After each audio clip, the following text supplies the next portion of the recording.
নমস্কার। আজকে মঙ্গল গ্রহ নিয়ে আলোচনা করব। মঙ্গল গ্রহ হচ্ছে ঊর্জার কারক গ্রহ। মঙ্গল গ্রহ হচ্ছে কনফিডেন্সের কারক গ্রহ। মঙ্গল গ্রহ হচ্ছে গ্রহদের সেনাপতি। এই মঙ্গল গ্রহ তার যখন ট্রানজিট হয় কম বেশি ৪৫ দিন অন্তর অন্তর একটা রাশি চেঞ্জ হয়। অর্থাৎ মঙ্গল গ্রহ দীর্ঘদিন তার নিজ রাশি বৃশ্চিক রাশিতে ছিল। মঙ্গল রাশির অধিপতি হচ্ছে দুটো রাশির অধিপতি মঙ্গল, একটা হচ্ছে মেষ রাশি অগ্নি রাশি, আবার জলরাশি বৃশ্চিক রাশির অধিপতি মঙ্গল। এই মঙ্গল দীর্ঘদিন বৃশ্চিক রাশি অর্থাৎ ৩৫ বৃশ্চিক রাশি থাকার পর এই মঙ্গল 7 ডিসেম্বর 2025 সন্ধে 7:26 মঙ্গল গ্রহ বৃশ্চিক রাশি ছেড়ে ধনু রাশিতে প্রবেশ করেছে। সুতরাং এই যে মঙ্গল গ্রহ বৃশ্চিক রাশি ছেড়ে ধনু রাশিতে প্রবেশ করলো, আগামী 45 ডেজ আপনার জন্য কি প্রভাব বিস্তার করবে? গ্রহদের সঙ্গে যে ক্রূর গ্রহ, মঙ্গল হচ্ছে ক্রূর গ্রহ, মঙ্গল হচ্ছে অগ্নিকারক গ্রহ, অর্থাৎ একটা আগুনের পিণ্ডর মতো। যার বাচ্চাতে মঙ্গলের সিচুয়েশন যত স্ট্রং সে তত কনফিডেন্ট হয়, তার মধ্যে যত অহংকার ঔদ্ধত্য থাকবে। কিন্তু ঔদ্ধত্য অহংকার থাকলেও সে কিন্তু কোনো কাজ কিভাবে হাসিল করতে হয়, কাকে কিভাবে গ্রিপে নিয়ে কিভাবে, এটা কিন্তু মঙ্গল গ্রহ ডেভেলপ হলে পারে। রাজনীতির কারক গ্রহ, রাজনীতি ভালো হয় মঙ্গল গ্রহ ভালো হয়, কনফিডেন্স ভালো হবে, যে কোনো লোককে নিজের গ্রিপে নিতে পারবে, নিজের আন্ডারে রাখতে পারবে। মঙ্গল গ্রহের জন্যই কিন্তু আমাদের মাঙ্গলিক দোষের বা মাঙ্গলিক কাজের ফ্যাক্টরগুলো হয়। ভালো মন্দ এখানে কিন্তু অনেক কিছু বিচার করে মঙ্গল গ্রহের ব্যাপারটা।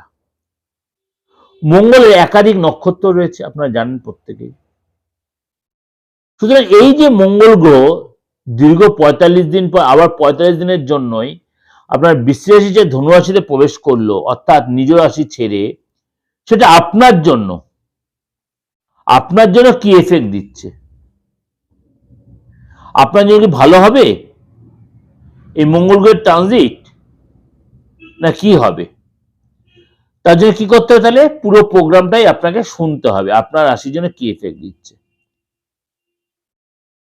চলুন তাহলে জেনে নিই এই মঙ্গল গ্রহ ১২ রাশির ক্ষেত্রে, ইন্ডিভিজুয়াল আপনার রাশির ক্ষেত্রে কি এফেক্ট দিচ্ছে আগামী 45 ডেজ। এর মধ্যেই মঙ্গল কখনো হয়তো বক্রী হতে পারে, আবার মার্গী হবে। কি কি এফেক্ট দিচ্ছে? সিংহ রাশি, সিংহ রাশির জন্য এই মঙ্গলের ট্রানজিট আপনার জন্য যথেষ্ট লাভদায়ক হবে। সিংহ রাশির জন্য মঙ্গলের ট্রানজিট আপনার জন্য যথেষ্ট লাভদায়ক হবে। আপনার 4th হাউস এবং নবম ভাবের স্বামী হচ্ছে এই মঙ্গল। সুতরাং আপনার পঞ্চম ভাবে এর প্রবেশ, অর্থাৎ পঞ্চম ভাবে, সিংহ রাশিতে পঞ্চম ভাবে অর্থাৎ ধনু রাশিতে এর প্রবেশ হচ্ছে। সুতরাং এই সময় কিন্তু আপনার জীবনে পঞ্চম ভাবটা হচ্ছে আমাদের সন্তানের ঘর, পঞ্চম ভাবটা হচ্ছে ডেভেলপের ঘর, পঞ্চম ভাবটা হচ্ছে আমাদের প্রেমের ঘর, পঞ্চম ভাবটা হচ্ছে আমাদের পড়াশোনার ঘর। অর্থাৎ 5th হাউসে মঙ্গলের ট্রানজিট সিংহ রাশির জন্য কিন্তু আপনার যথেষ্ট সুখবর বয়ে আনবে। অর্থাৎ হঠাৎ কোনো প্রাপ্তি, হঠাৎ কোনো লাভ বা খুশির পরিবেশ আপনার জন্য নিয়ে আসবে। পরিবারের সাথে আপনি যথেষ্ট ভালো সময় কাটাবেন, আধ্যাত্ম চিন্তাভাবনা বাড়বে, পড়াশোনায় মন বসবে, এবং এই সময় কিন্তু আপনি পরিবারে বা ফ্রেন্ডদের সাথে কোথাও ঘুরতে যাবেন, কোনো ধর্মীয় স্থানে যাবেন, সেখানে সময় কাটাবেন, এবং আপনার তীর্থস্থানে যাওয়ার জন্য আপনার কোনো ট্রাভেল হতে পারে। এই সময় কিন্তু কেরিয়ারের ক্ষেত্রে আপনার যথেষ্ট লাভদায়ক দেখা যাচ্ছে। এই সময় আপনাকে অবশ্যই বুদ্ধি দিয়ে এবং বুঝদার হয়ে কাজ এগোতে হবে। কোনো কাজে সফলতা পাওয়ার জন্য সেটা অবশ্যই প্রয়োজন। নতুন কোনো চাকরির চেষ্টা করলে বা নতুন কোনো প্রফেশন বা নতুন কিছু চেষ্টা করলে সেটা অবশ্যই আপনার কাজে লাগবে। আপনি ফরেন যাওয়ার প্ল্যান করলে সেখানে আপনি সাকসেস পাবেন। এই সময় কিন্তু আপনি নতুন কিছু উপলব্ধি করতে পারবেন। বিজনেসের ক্ষেত্রে আপনার যথেষ্ট লাভদায়ক হবে, আর্থিক স্থিতি আগের চেয়ে বেটার হবে। নতুন কোনো সূত্র থেকে বা একাধিক কোনো সূত্র থেকে আপনার অর্থ লাভ হবে। জীবনসাথীর সাথে অনেকটাই সুন্দরভাবে সময় কাটাবেন, এবং আপনারা এই সময় কিন্তু একজন আরেকজনের সাথে মানে বন্ডিংটা খুব ভালো হবে। বিশেষ করে কাজের জায়গায় বলুন, ফ্যামিলিতে বলুন, আপনার যাদের সাথে একটা ইয়ে চলছিল, মন কষা হয়ে চলছে, সেগুলো অনেকটা আপনি মিটিয়ে নিতে পারবেন, বিশেষ করে ভাই বোনের সাথে মিটিয়ে যাবে।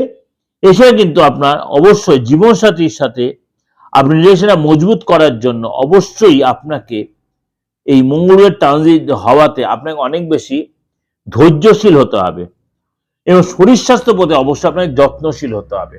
শরীর স্বাস্থ্য প্রতি অবশ্যই আপনাকে অনেক বেশি যত্নশীল হতে হবে, সেটা আপনার জন্য সব দিক দিয়ে আপনি ফায়দা তুলতে পারবেন। যাই হোক, একটা কথা বলি, আপনাদের কাছে এই মঙ্গলের ট্রানজিট আপনাদের আমি অনেকটা ডিটেলে ব্যাখ্যা করলাম। ভালো থাকবেন, আর ভালো লাগলে অবশ্যই লাইক করবেন।